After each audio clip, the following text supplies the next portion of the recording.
Elle ne faisait que son travail lorsque l'épouse du millionnaire a soudainement saisi son uniforme de service et l'a déchiré devant tout le monde, mais personne dans la maison n'était préparé à la réaction du millionnaire.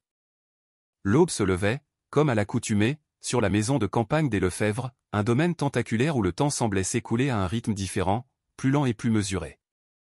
Chloé Dubois, une jeune femme de 26 ans, se déplaçait avec une grâce silencieuse à travers les longs couloirs de marbre. Ses pas, à peine audibles sur les sols polis comme des miroirs, témoignaient d'une conscience aiguë de son environnement. Elle portait en elle une dignité qui semblait irradier même à travers la simplicité de son uniforme de service gris, une dignité qui était à la fois son armure et son essence. Depuis 8 mois, Chloé travaillait comme employée de maison pour la famille Lefebvre. Au fil des semaines, elle avait appris à naviguer dans le monde complexe et souvent impitoyable de la grande richesse avec une prudence et une grâce qui lui étaient propres. Elle avait compris les règles non écrites, les tensions sous-jacentes et les équilibres précaires qui régissaient la vie dans ce sanctuaire opulent. La maison elle-même était un chef-d'œuvre d'architecture et de design. D'immenses lustres en cristal pendaient de plafonds si hauts qu'ils semblaient vouloir toucher le ciel, leurs prismes captant la lumière matinale et la diffractant en une myriade d'arc-en-ciel dansant sur les murs lambrissés. De somptueux tapis persans, aux motifs complexes et aux couleurs riches, ornaient les parquets brillants, racontant des histoires de terre lointaine et d'artisanat ancestral. Chaque meuble, chaque objet d'art, était une déclaration, un témoignage de la fortune ancienne et du goût raffiné de la famille. Mais sous cette surface de perfection glacée, des tensions bouillonnaient, silencieuses et invisibles, comme de l'eau sur le point d'entrer en ébullition. Chloé venait d'un monde entièrement différent. Originaire d'un petit village en Normandie, elle avait été élevée par sa grand-mère dans une modeste maison où l'amour et la résilience étaient les seules richesses. Pour financer ses études en gestion dans une grande université parisienne qu'elle suivait en cours du soir, elle jonglait avec 2 emplois. Lorsque le poste chez les Lefebvre s'était présenté, elle y avait vu bien plus qu'une simple source de revenus. C'était une opportunité, une marche vers l'avenir qu'elle rêvait de se construire, un avenir fait d'indépendance et de respect. Elle abordait chaque tâche, de la disposition méticuleuse des fleurs fraîches dans le grand hall d'entrée à la préparation de crêpes pour le goûter de l'après-midi, avec une détermination silencieuse et un souci du détail qui frôlait la perfection. La famille Lefebvre se composait de 3 individus, chacun exerçant une influence distincte sur la dynamique de la maison. Stéphane Lefebvre, le patriarche de 42 ans, était un homme qui avait bâti sa fortune colossale grâce à des investissements judicieux et à des décisions commerciales audacieuses mais prudentes. Il possédait cette confiance tranquille qui émane de ceux qui connaissent leur propre valeur sans ressentir le besoin de la prouver aux autres. Ses yeux sombres et pénétrants dissimulaient une sagesse acquise au fil des ans, mais aussi une solitude profonde que même son immense fortune ne parvenait pas à combler entièrement. Puis il y avait son épouse, Sandrine Leroy. Blonde, d'une beauté sculpturale et aussi tranchante qu'une lame de rasoir, elle s'était mariée pour l'argent et le statut, et elle portait sa richesse comme une armure impénétrable. Issue d'une famille de la vieille bourgeoisie, Sandrine maîtrisait à la perfection les codes et les règles non écrites de son monde. Elle savait exactement à quels événements caritatifs assister, quel créateur porteur et comment maintenir l'image impeccablement lisse de la famille. Mais Sandrine comprenait aussi autre chose, avec un instinct quasi animal, elle reconnaissait immédiatement quiconque menaçait l'ordre qu'elle avait si soigneusement construit et entretenu pendant des années. Le 3e membre de la famille était Manon Lefebvre, la fille de Stéphane, âgée de 12 ans et née d'un premier mariage. Manon était une enfant vive et intelligente, avec des yeux curieux qui absorbaient le monde et un cœur qui n'avait pas encore appris à ériger des murs. Elle traitait Chloé avec une gentillesse authentique et une affection sincère qui transformait le travail de la jeune femme, le faisant passer d'une simple obligation à une véritable vocation. Dès les premières semaines, Chloé avait remarqué la façon dont le regard de Stéphane s'attardait parfois sur elle un peu plus longtemps que nécessaire, lorsqu'elle servait le café du matin ou rangeait des documents dans son bureau. Il n'y avait rien de déplacé dans son regard, mais une lueur d'intérêt et d'appréciation qui faisait battre son cœur d'une manière qu'elle s'efforçait d'ignorer. Il lui parlait différemment des autres employés, qui ne recevaient généralement que des hochements de tête polis et des instructions brèves. Avec Chloé, Stéphane engageait de véritables conversations sur des sujets variés, la littérature, les événements mondiaux, et même son opinion sur les œuvres d'art qui ornaient la maison. Ces moments la troublaient plus qu'elle ne voulait l'admettre.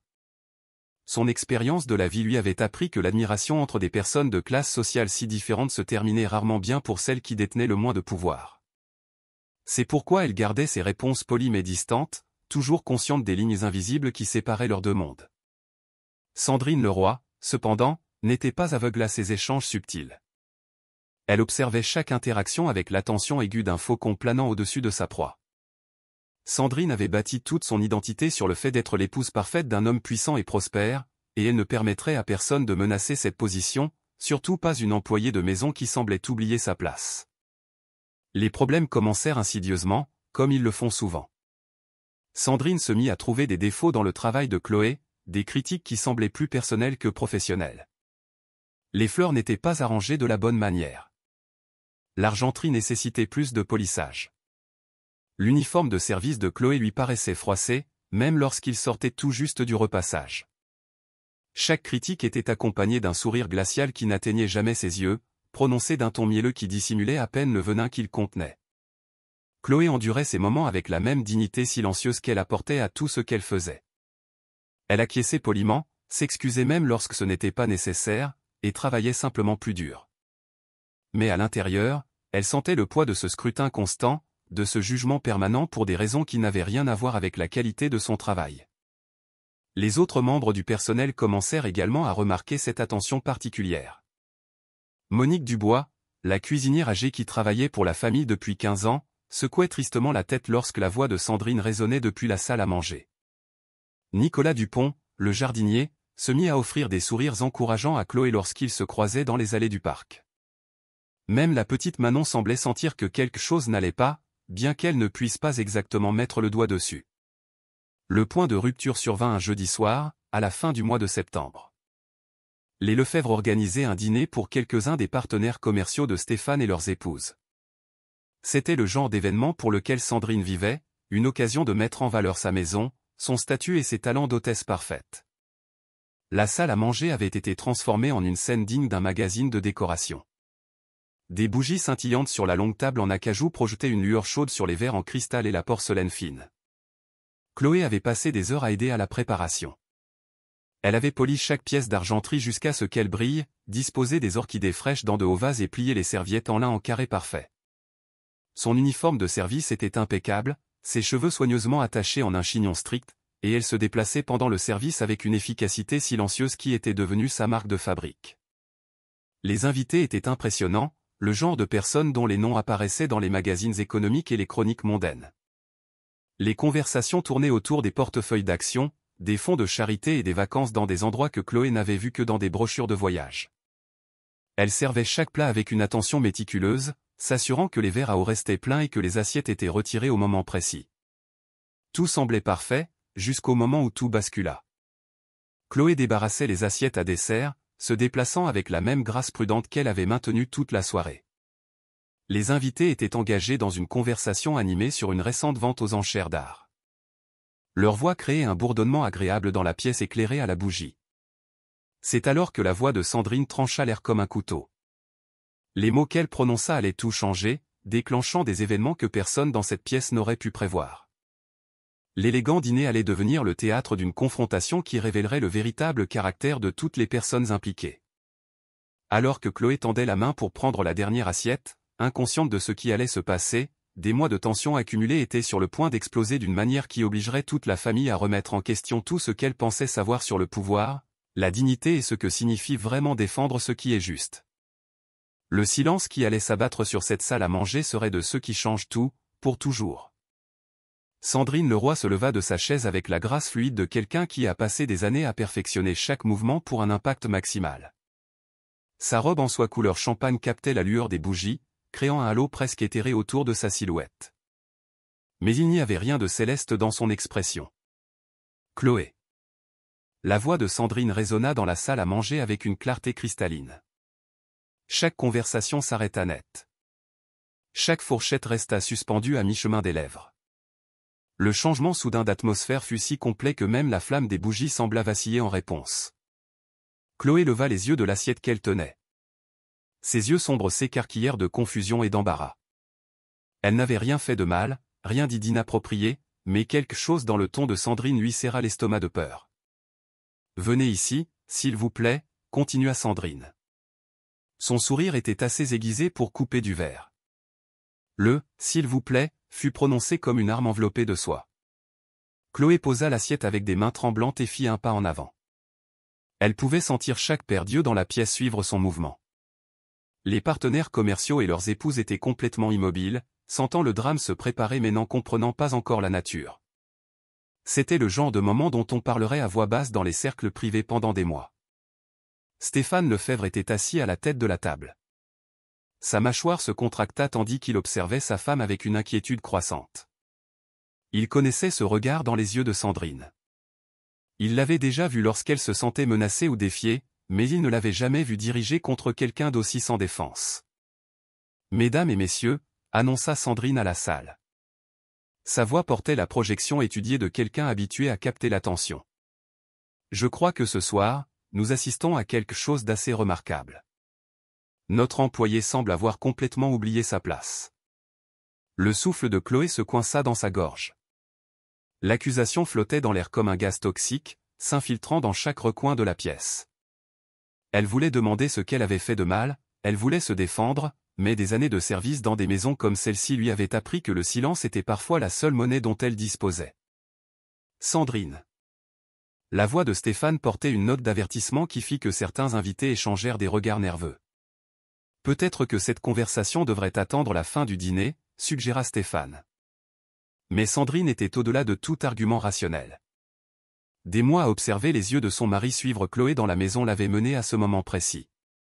Chaque conversation polie que Stéphane avait avec la jeune femme, chaque sourire qu'il lui offrait, chaque fois qu'il traitait Chloé comme une personne et non comme une servante invisible, avait nourri l'indignation grandissante de Sandrine.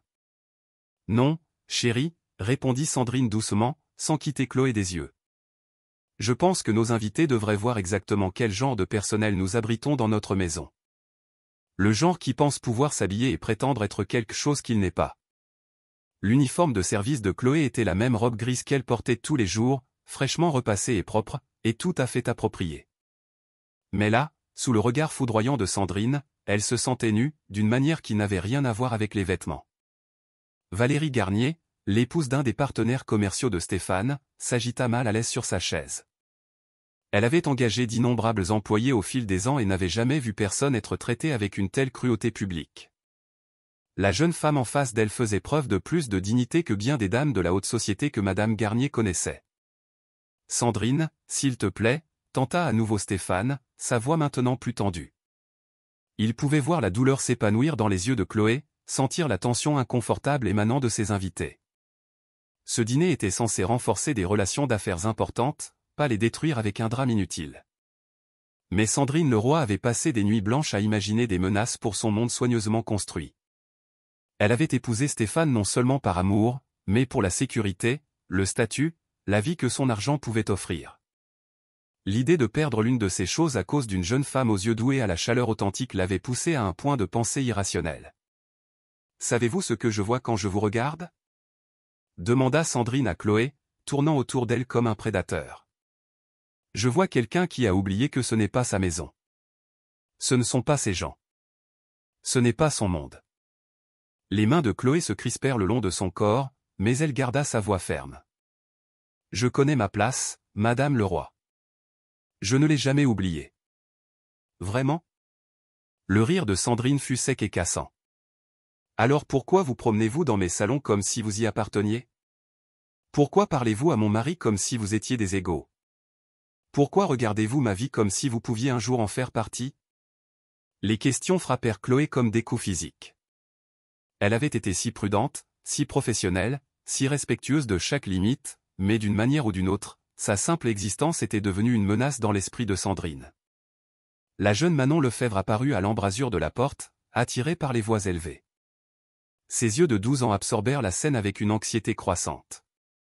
Chloé l'avait aidée à faire ses devoirs la veille encore. Elle avait patiemment écouté Manon pratiquer ses morceaux de piano. Maintenant, la femme qui lui montrait tant de gentillesse se tenait au milieu de la salle à manger, l'air sur le point de pleurer. « Maman !» La voix de Manon était petite et confuse. « Qu'est-ce qui se passe ? » « Va dans ta chambre, Manon. » ordonna Stéphane. Sa voix était plus ferme que sa fille ne l'avait jamais entendue. Avec une lenteur délibérée, Sandrine tendit la main et saisit le col de l'uniforme de service de Chloé. « Laissez-moi vous rappeler, » dit Sandrine, sa voix tombant à un murmure qui, d'une manière ou d'une autre, atteignit chaque coin de la pièce. « Exactement qui vous êtes dans cette maison. Le tissu était un coton résistant, conçu pour supporter l'usure quotidienne d'un travail honnête, mais sous les doigts manucurés de Sandrine, il commença à se déchirer avec un son qui sembla résonner à travers les murs de la salle à manger comme un coup de tonnerre. Le bruit de la déchirure dura une éternité, exposant l'épaule de Chloé et le simple t-shirt blanc qu'elle portait en dessous. Chloé haleta et recula, serrant les bords déchirés de son uniforme contre sa poitrine. Des larmes d'humiliation lui montèrent aux yeux, mais elle refusa de les laisser couler. Pas ici, pas devant tout le monde. La salle à manger devint complètement silencieuse, à l'exception du son de la respiration haletante de Chloé. Certaines femmes à table détournèrent le regard, honteuses. Les hommes s'agitèrent inconfortablement sur leurs chaises. Cela avait dépassé toutes les limites de la décence et de la civilité. Manon Lefebvre poussa un petit cri depuis la porte. Son jeune esprit luttait pour comprendre ce qu'elle venait de voir. La Chloé qu'elle connaissait était douce et gentille, quelqu'un qui ne mériterait jamais une telle cruauté. Puis, Stéphane Lefebvre se leva. Le raclement de sa chaise sur le sol en marbre trancha le silence comme un coup de feu. Stéphane Lefebvre se leva lentement. Son mètre 80 se déploya avec une précision délibérée. Chaque regard dans la pièce se tourna vers lui, attendant de voir comment le maître de maison réagirait au spectacle choquant que sa femme venait de donner. Pendant un instant qui s'étira comme une éternité, Stéphane ne dit rien. Ses yeux sombres passèrent du visage empourpré de sa femme à l'uniforme de service déchiré de Chloé, puis au visage de ses invités, qui étaient assis dans un silence embarrassé. Le poids de son regard semblait oppresser toute la pièce. Quand il parla enfin, sa voix était basse, mais elle portait l'autorité indubitable d'un homme qui avait bâti des empires avec ses mots. Sandrine. Le seul mot flotta dans l'air comme une sentence. L'expression triomphante de Sandrine commença à vaciller. Elle s'attendait à un soutien, ou du moins à une acceptation silencieuse de ses actions. Au lieu de cela, elle vit quelque chose dans les yeux de son mari qui lui glaça le sang. « Ce que tu viens de faire, » continua Stéphane, sa voix se raffermissant à chaque mot, « est impardonnable. » Un soupir collectif parcourut la salle à manger. La main de Valérie Garnier vola à son collier de perles. Monsieur Philippe Roux faillit s'étouffer avec son verre de vin. Personne ne s'attendait à une telle réprimande. « Stéphane, tu ne comprends pas. » Elle était. « Non. » La voix de Stéphane coupa ses objections comme une lame. « Non, c'est toi qui ne comprends pas. Chloé n'est pas seulement une employée dans cette maison. C'est une personne qui mérite respect et dignité.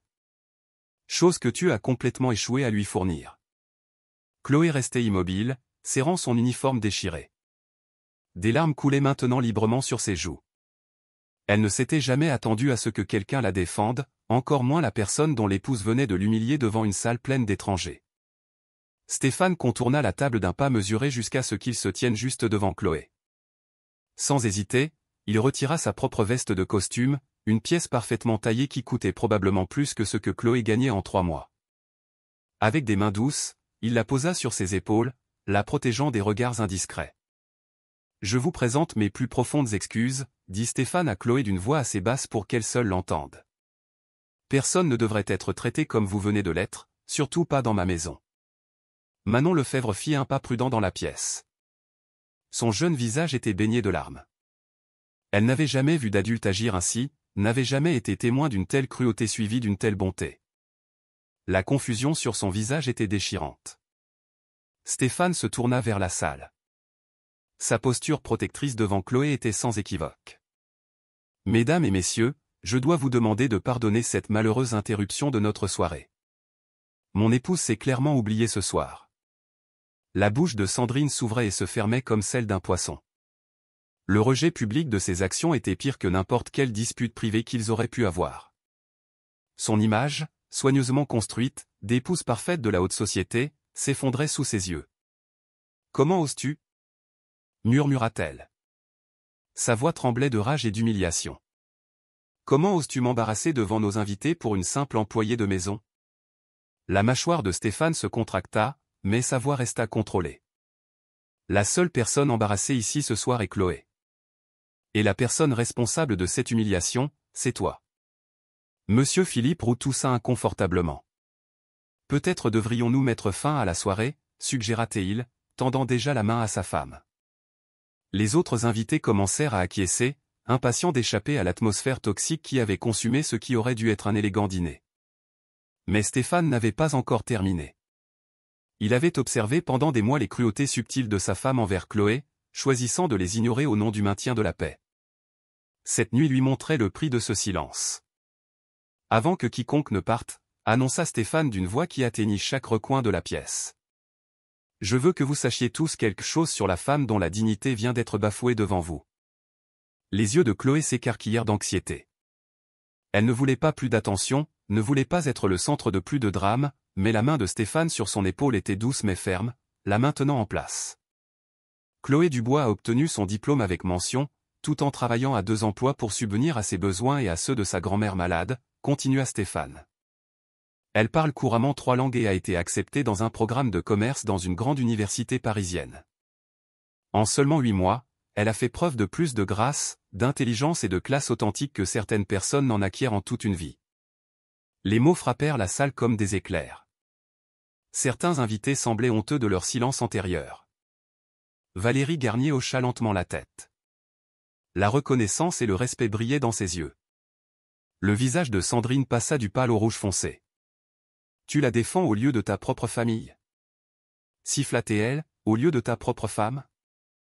Je défends ce qui est juste, répondit fermement Stéphane. Ce qui ne devrait jamais exiger un choix entre la famille et la conscience. La jeune Manon trouva enfin sa voix. Chloé m'aide avec mes devoirs, dit-elle doucement. Ces mots étaient clairement audibles dans la pièce silencieuse. Elle fait le meilleur chocolat chaud quand je suis triste. Elle ne crie jamais, ne se fâche jamais, même quand je renverse quelque chose. Le simple témoignage d'un enfant était plus percutant que n'importe quel discours d'adulte. Il brossait un portrait de Chloé qui contrastait fortement avec la menace que Sandrine avait imaginée. Le docteur Bernard Moreau, l'un des anciens collègues de Stéphane, se leva lentement de sa place. Stéphane, je pense que je parle au nom de toutes les personnes présentes quand je dis que ce dont nous avons été témoins ce soir était profondément troublant. Pas le comportement de mademoiselle Dubois, qui a été exemplaire dans des circonstances impossibles, mais le traitement qu'elle a reçu. Un murmure d'approbation parcourut les invités restants. Sandrine regarda désespérément autour de la salle, cherchant au moins un allié, mais ne trouva que des visages désapprobateurs qui la regardaient. Chloé trouva enfin sa voix, bien qu'elle soit à peine audible. Monsieur Lefebvre, je devrais partir. Je ne veux pas causer plus de problèmes à votre famille. Vous n'avez causé aucun problème, dit fermement Stéphane. Et vous n'irez nulle part tant que nous n'aurons pas réglé cela correctement. Il se tourna pour s'adresser à nouveau à ses invités. Je tiens à vous remercier tous d'être venus ce soir, mais je pense qu'il vaut mieux que nous en restions là pour la soirée. J'ai des conversations très sérieuses à avoir avec ma famille. Les invités commencèrent à se retirer, mais pas avant que certains d'entre eux n'approchent directement Chloé. Valérie Garnier lui glissa une carte de visite dans la main. Mes filles ont besoin de cours de langue, dit-elle doucement. S'il vous plaît, appelez-moi. Le docteur Bernard Moreau s'arrêta également à ses côtés. Jeune femme, si jamais vous avez besoin d'une recommandation pour quoi que ce soit, n'hésitez pas à me contacter. Ce que vous avez montré ce soir demande un véritable caractère. Lorsque le dernier invité fut parti, la famille Lefebvre se retrouva seule dans sa salle à manger. L'élégante table ressemblait maintenant à un accessoire dans une pièce qui avait terriblement mal tourné. Les bougies scintillaient encore, projetant des ombres dansantes sur les murs, mais toute la chaleur avait disparu de la pièce. Sandrine était isolée, piégée par ses propres actions, réalisant peut-être pour la première fois que son comportement avait des conséquences au-delà de ses désirs immédiats. Le respect qu'elle avait tenu pour acquis s'évaporait sous ses yeux. Stéphane regarda sa fille, puis Chloé, et enfin sa femme. « Manon, ma chérie, dit-il doucement. S'il te plaît, monte. Chloé, pourriez-vous rester quelques minutes? Nous devons parler. » Chloé acquiesça silencieusement, toujours enveloppée dans la veste de costume de Stéphane, traitant encore tout ce qui venait de se passer. Sa vie avait changé pour toujours en une seule nuit, bien qu'elle ne comprenne pas encore à quel point. La confrontation qui suivit allait révéler des vérités qui étaient restées cachées sous la surface de cette maison apparemment parfaite. Et avant la fin de la nuit, tout le monde comprendrait que parfois, le plus grand courage ne vient pas de ceux qui ont le pouvoir, mais de ceux qui défendent ceux qui n'en ont pas. L'uniforme de service déchiré était devenu le symbole de quelque chose de bien plus grand qu'un simple acte de cruauté. Il avait exposé les lignes de faille qui parcouraient leur monde, et il leur appartenait maintenant à tous de décider de quel côté ils se tenaient vraiment.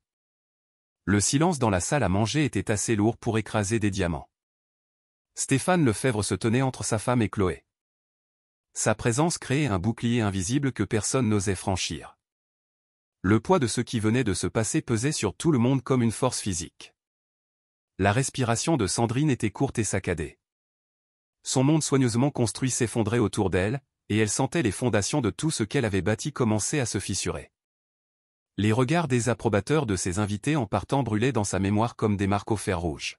« Papa !» La voix de Manon tremblait depuis la porte. Elle n'avait pas bougé, malgré l'ordre de monter. Quelque chose dans son cœur de 12 ans savait que ce moment changerait tout, et elle ne pouvait supporter de le manquer. L'expression de Stéphane s'adoucit en regardant sa fille. « Viens ici, ma chérie. » Il ouvrit un bras, gardant l'autre protecteur à côté de Chloé. Manon courut vers lui, enfouissant son visage contre son flanc. « Pourquoi maman a-t-elle fait du mal à Chloé ?» murmura Manon. Mais dans le silence mortel de la pièce, tout le monde entendit clairement ces mots. La question flotta dans l'air comme une accusation. Sandrine ouvrit la bouche pour répondre, mais aucun mot ne vint. Comment pouvait-elle expliquer la jalousie et l'insécurité à une enfant? Comment pouvait-elle justifier la cruauté en des termes qui ne détruiraient pas la foi de sa fille en elle? Chloé s'agita mal à l'aise. La veste de costume de Stéphane était toujours sur ses épaules. Le tissu sentait l'eau de Cologne coûteuse et la sécurité, mais elle s'y sentait comme une intruse. « Monsieur Lefebvre, peut-être que je devrais vraiment y aller. C'est une affaire de famille maintenant. » Non. La voix de Stéphane était ferme mais douce. « Vous faites partie de cette conversation, Chloé. Ce qui vous est arrivé ce soir s'est produit dans ma maison, sous mon toit, et j'assume l'entière responsabilité d'avoir laissé les choses aller si loin. » Sandrine trouva enfin sa voix, bien qu'elle sonne comme un murmure étouffé. « Laisser les choses aller si loin? Stéphane, tu parles comme si j'étais la méchante ici. N'est-ce pas? » Les mots venaient de Manon, et ils frappèrent Sandrine comme un coup physique. Sa propre fille la regardait avec une confusion et une déception qui coupaient plus profondément que n'importe quelle critique d'étranger. Sandrine recula comme si elle avait été giflée. « Manon, tu ne comprends pas. Les adultes ont des sentiments compliqués que les enfants ne peuvent pas comprendre. »« Je comprends quand quelqu'un est méchant, » répondit Manon avec l'honnêteté brutale que seuls les enfants possèdent. « Chloé n'a jamais rien fait de mal. Elle m'aide avec mes devoirs. Elle me fait rire quand je suis triste. Elle ne crie jamais, ne casse rien, ne fait pas pleurer les gens. » Chaque mot était comme un clou dans le cercueil de Sandrine. Elle regarda désespérément Stéphane, cherchant un signe de soutien, mais ses yeux étaient plus froids qu'elle ne les avait jamais vus. « Sandrine, » dit lentement Stéphane. « J'ai besoin que tu m'expliques ce que, à ton avis, tu essayais d'accomplir ce soir. Aide-moi à comprendre ce qui pourrait justifier d'humilier quelqu'un qui n'a rien fait d'autre que de servir notre famille avec dignité et grâce. » Chloé sentit les larmes revenir. Elle avait passé tant de mois à être prudente, invisible, à essayer de ne pas perturber le délicat équilibre de la maison. Et pourtant, d'une manière ou d'une autre, sa simple existence était devenue un problème à résoudre. « Je protégeais notre famille, » dit Sandrine. Sa voix se renforçait à mesure que le désespoir alimentait ses paroles. « Je protégeais notre mariage, notre réputation, notre mode de vie. Tu crois que je ne vois pas comment tu la regardes, comment tu lui parles, comme si elle était ton égale ?» L'accusation flotta entre eux comme un fil dénudé. La mâchoire de Stéphane se contracta et Chloé sentit ses joues brûler d'embarras et de honte. Elle aussi avait remarqué ces moments, avait essayé de les éviter sans être irrespectueuse. « La manière dont je traite Chloé, » dit Stéphane avec soin, « est la manière dont je traite toute personne qui mérite le respect. Si tu vois quelque chose d'inapproprié dans une décence humaine élémentaire, alors le problème réside dans ta perception, pas dans mon comportement. » Sandrine eut un rire amer. « Décence humaine élémentaire, Stéphane. C'est l'employé. Il y a des limites, des attentes, des manières dont les choses se font dans des familles comme la nôtre. On n'a pas de conversation intime avec le personnel, on ne sollicite pas leur opinion sur l'art et la littérature, on ne l'attend pas avec impatience chaque matin comme tu le fais. Chloé en eut le souffle coupé. Elle ne savait pas que Sandrine l'avait observée de si près, cataloguant chaque interaction, montant un dossier contre sa présence dans leur maison. Le poids de cette observation semblait suffocant. « Je suis désolé », murmura Chloé, trouvant enfin sa voix. « Je n'ai jamais voulu causer de problème entre vous et votre mari. J'essayais juste de bien faire mon travail. » « Ton travail » cracha Sandrine. « N'inclut pas de devenir la confidente de mon mari ou la mère de substitution de ma fille. » « Assez. » La voix de Stéphane gronda comme le tonnerre. Chloé n'a été que professionnelle et appropriée. Le fait qu'elle traite Manon avec gentillesse et ait des conversations polies avec moi ne fait pas d'elle une menace pour notre famille. Cela fait d'elle une personne décente. Manon tira sur la chemise de son père. Ça veut dire quoi, mère de substitution? La question innocente trancha la tension adulte comme une épée. Le visage de Sandrine se tordit en réalisant que sa fille avait entendu ces mots cruels. Chloé se sentit nauséeuse à l'implication qu'elle avait, d'une manière ou d'une autre, essayé de remplacer la mère de Manon. « Ça ne veut rien dire, ma chérie, » dit doucement Stéphane, caressant les cheveux de Manon. « Ta mère est contrariée et dit des choses qu'elle ne pense pas. » Mais les yeux de Sandrine brûlaient d'une rage renouvelée. « Ne me dis pas ce que je pense, Stéphane. Je pense chaque mot.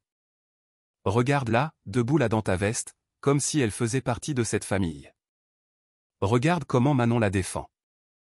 Regarde comment tu la défends au lieu de ta propre femme. » La douleur dans la voix de Sandrine était réelle, même si ses méthodes étaient impardonnables. Chloé pouvait entendre la peur derrière la colère, la terreur de perdre tout ce qui comptait pour elle. Mais comprendre la motivation de Sandrine ne justifiait pas la cruauté de ses actions. « Madame le roi, » dit doucement Chloé.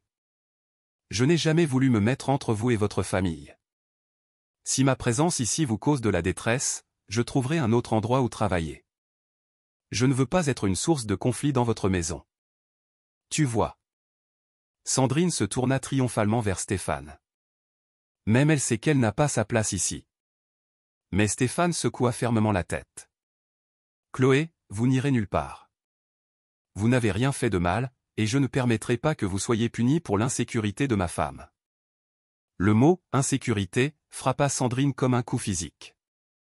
En toutes leurs années de mariage, Stéphane n'avait jamais rejeté ses peurs aussi froidement. Elle se sentit diminuée, moins importante, remplaçable d'une manière qui la terrifiait. L'insécurité? La voix de Sandrine monta presque jusqu'à un cri. C'est comme ça que tu appelles ça quand une femme remarque que son mari est en train de tomber amoureux d'une autre femme? L'accusation explosa dans la pièce comme une bombe. Manon halta et regarda ses parents avec des yeux écarquillés de peur.